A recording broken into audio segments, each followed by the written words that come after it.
This is Zirillius from ZGC, and this is my Garland challenge quest runs. This part right here was very unfortunate. And if you watched my pull video, you knew I went and spent gems on Garland's banner, and after a couple of these runs I was like, you know what, I'm gonna go hit this banner one more time. I already got gems invested in it. You know, I don't plan on spending gems on the next banner, so might as well go ahead and pity Squall Spurs in the very first multi-draw I did. This happens.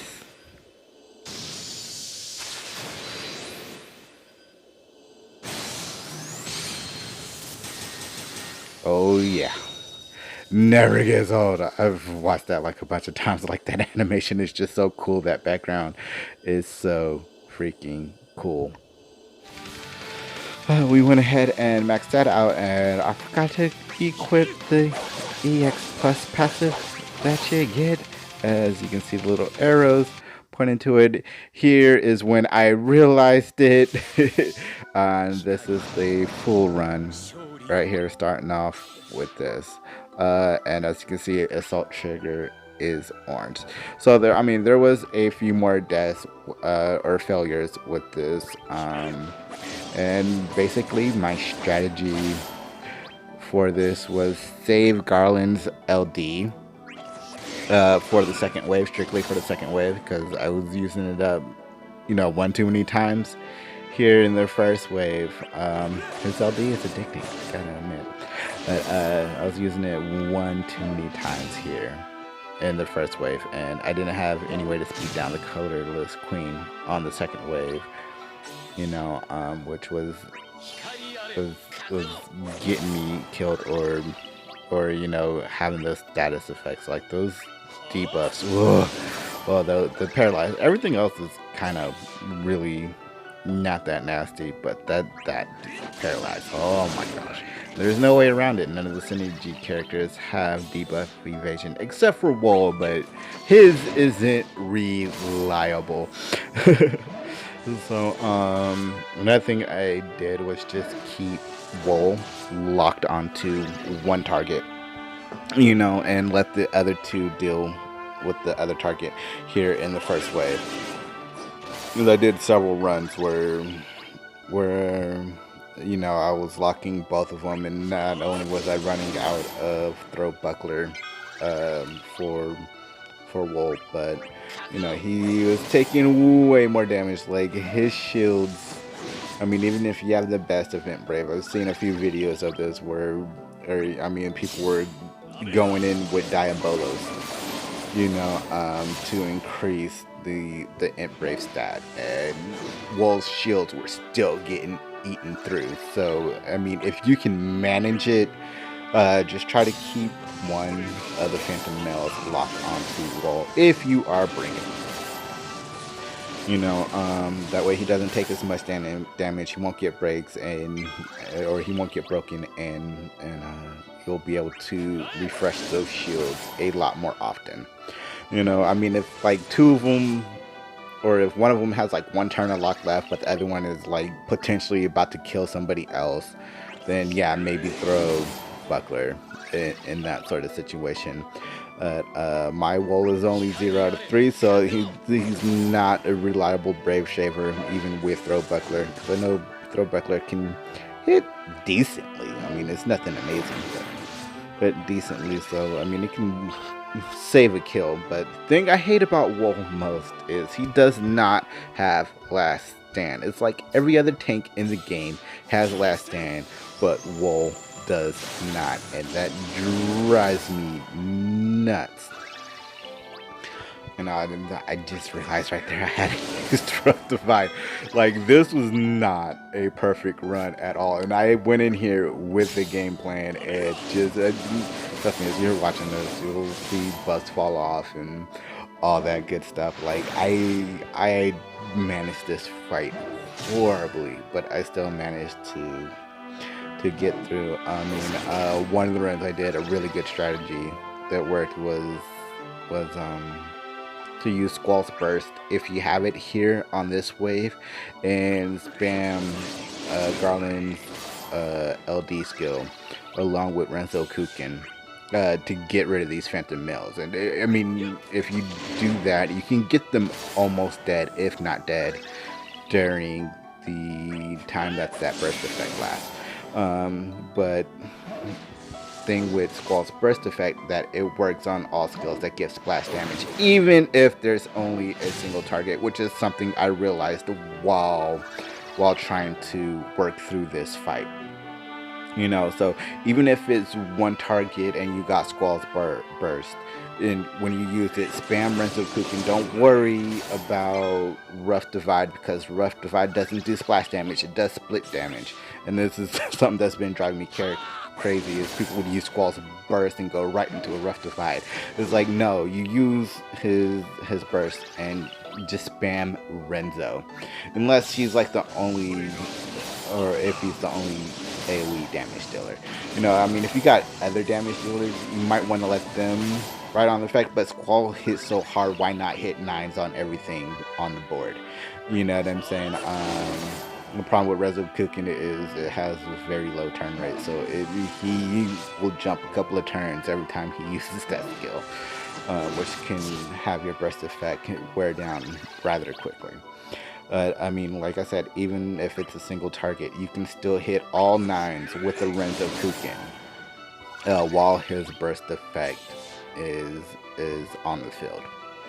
So keep that in mind. But I rambled on enough. I'm gonna go ahead and shut up and let y'all enjoy the rest of this fight, and I'll pipe in periodically.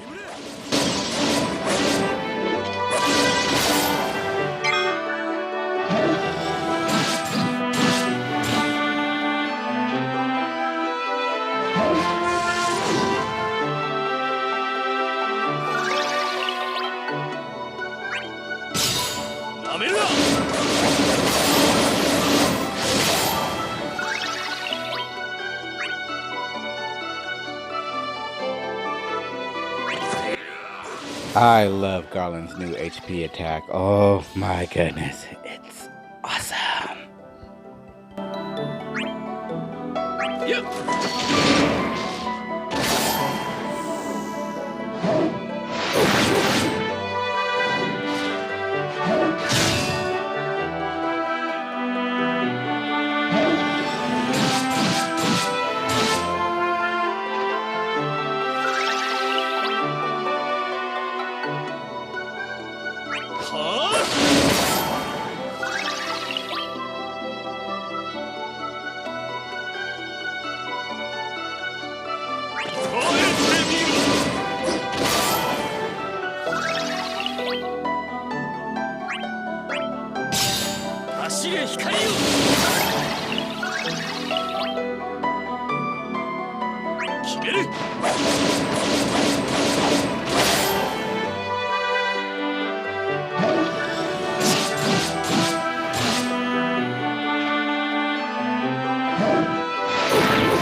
It's okay to spam Garlands around the edge here in the first wave, as there's only a single target in the second wave.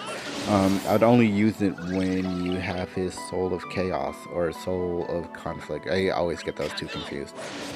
His delay buff, let's just call it that.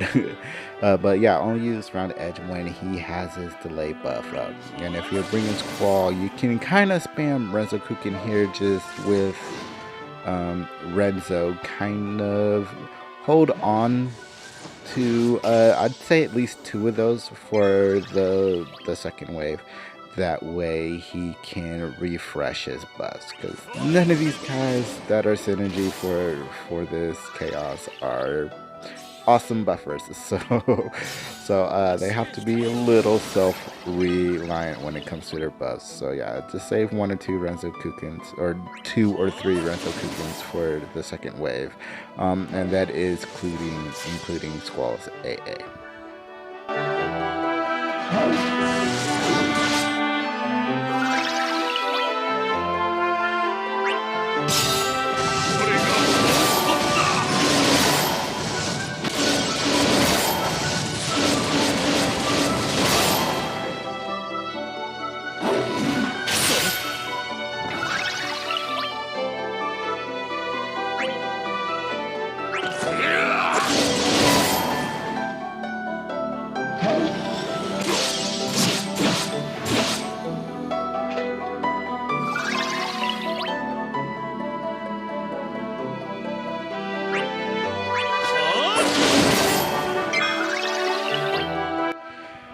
Here I was thinking about what to do, if I should do an HP attack or refresh the shields. Ultimately, I went with refreshing the shields, and hopefully I get enough brave to kill that thing.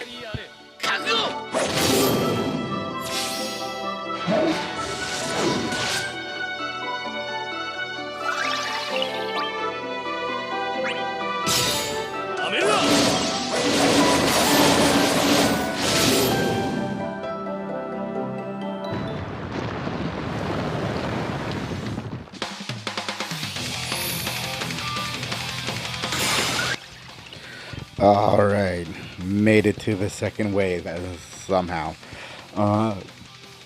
Here I was just debating on if I should use a Rough Divide or Squall's Burst. Ultimately, I went with the Burst. I had 4 Renzokukens. I had all of Garland's LD Bind of Chaos. So I figured I'd go ahead and burst early, spam those skills early on, do as much damage as possible. And I do believe as soon as the summon was over, I went straight into summon. I did a ton of damage to the Colorless Queen. Doing it this way, and I had done it this way on a few of the previous runs. The only problem is I only had like 1 or 2 Renzokukens and 1 or 2 Binds of Chaos, whereas here I had a pretty healthy amount of both.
And that's what I'm talking about with Squall's burst effect. As you saw there, he only hit 80k brave, but he did all 9 for HP damage because of his burst effect.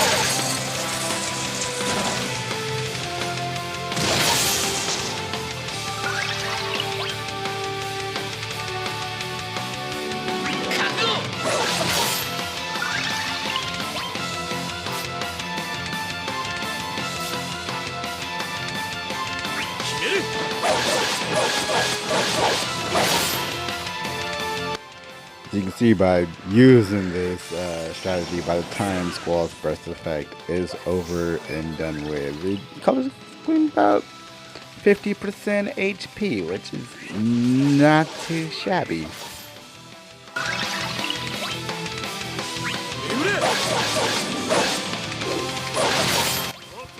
With Garland's ability to delay it being attached to a buff, it just is amazing. It means you can delay with him during launches, which no other delayer can do.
It was right about here when I saw the finish line, you know, and I knew I was going to defeat the colorless queen. Because, oh yeah, she's going down. That's the whole purpose of this video. But, yeah, multiple previous runs, I was burnt out on everybody's skills for the most part at this point. You know, and seeing that I still had like LD uses left and still had a bunch of WoL shields and still a bunch of Garland's S2s left. Like, oh my goodness, I just started going on this thing, and you know, I'm just trying to keep that turn counter as low as possible.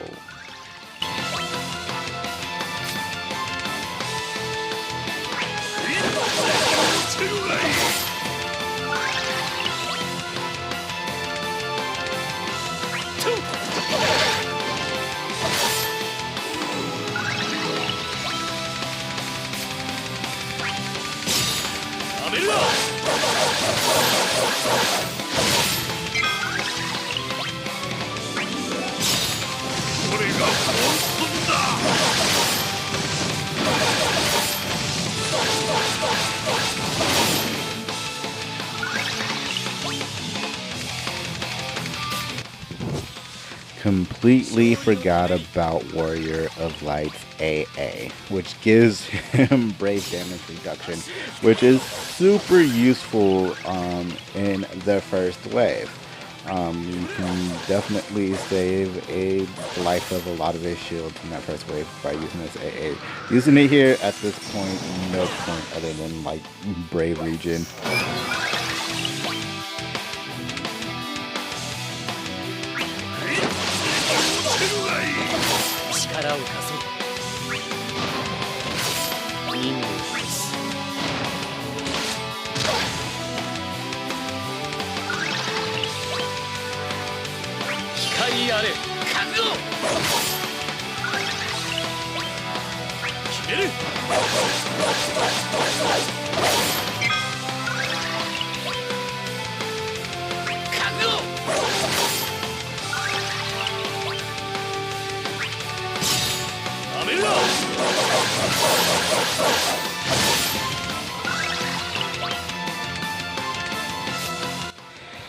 In hindsight, I probably could have used one Bind of Chaos in the first wave. So if you got Garland's LD and you're trying to save those LD skills for this wave, you can use one in that first wave, maybe even two.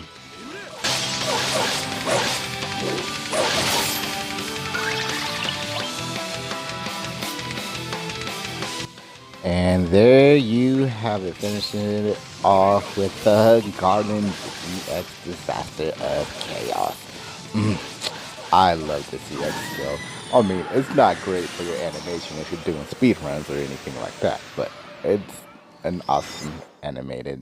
I know some people think it's the best animated EX out there, but I think Lightning still beats him out. But anyway, subscribe if you haven't already, and I'll see you later, gamers.